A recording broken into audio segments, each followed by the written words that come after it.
I met Jim when he came to McGuinness Cooper in the summer of 2000.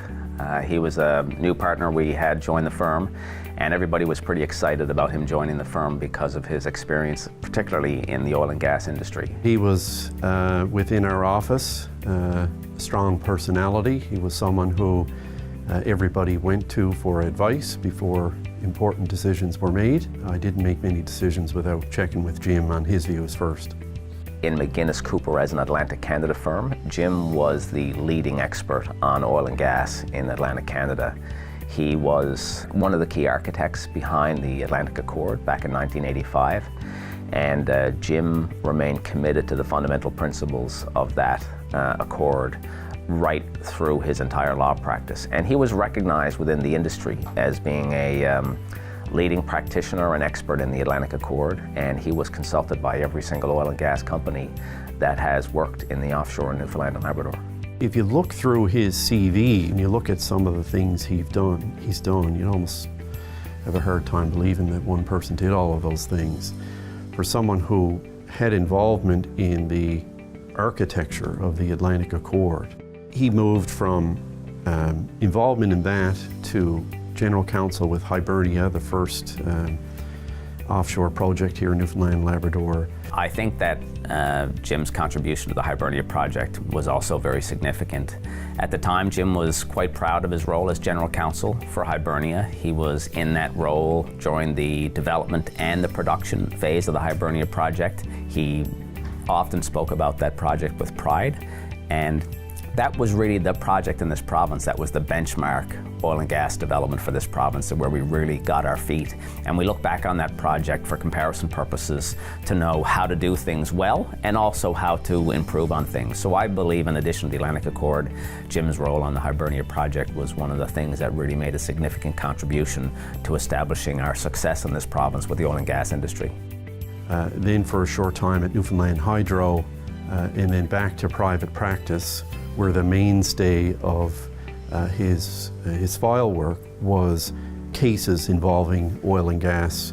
He brought to our work a perspective that, and an experience that really was unprecedented. Jim just had a love of learning.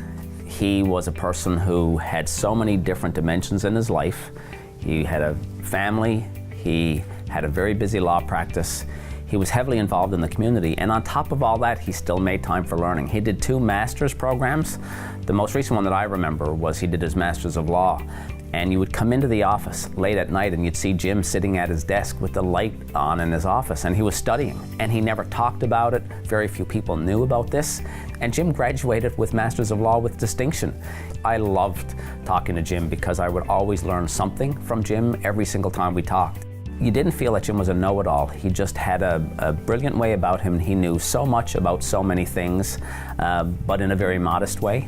And so I have to say that that's my experience with Jim, is that I've learned a lot from him, and I've always described him as the most intelligent man I've ever met.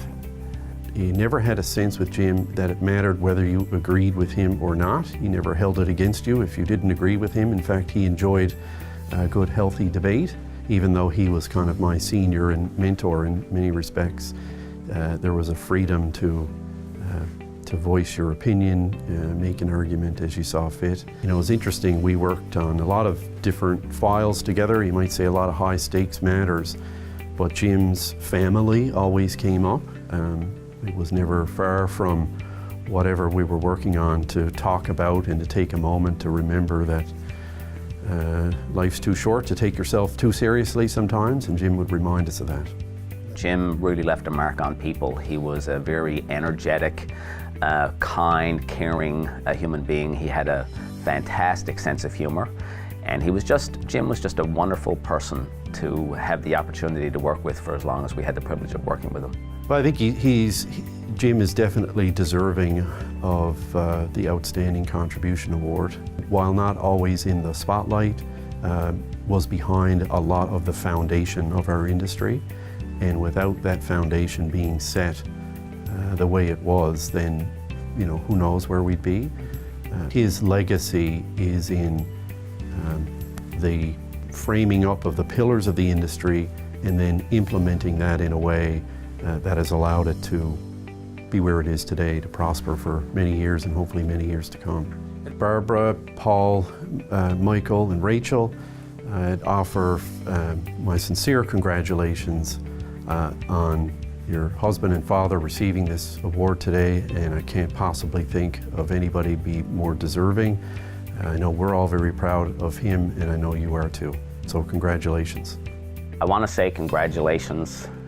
We're very pleased that NOIA is recognizing Jim with this Outstanding Achievement Award. It's very well deserved. He's been a big part of our family here at McGuinness Cooper, and on behalf of all of us, we're very proud today to participate in celebrating Jim's achievements and this recognition, which is very special, we know, to all of you. And we just want to let you know that, as you do, we miss him dearly.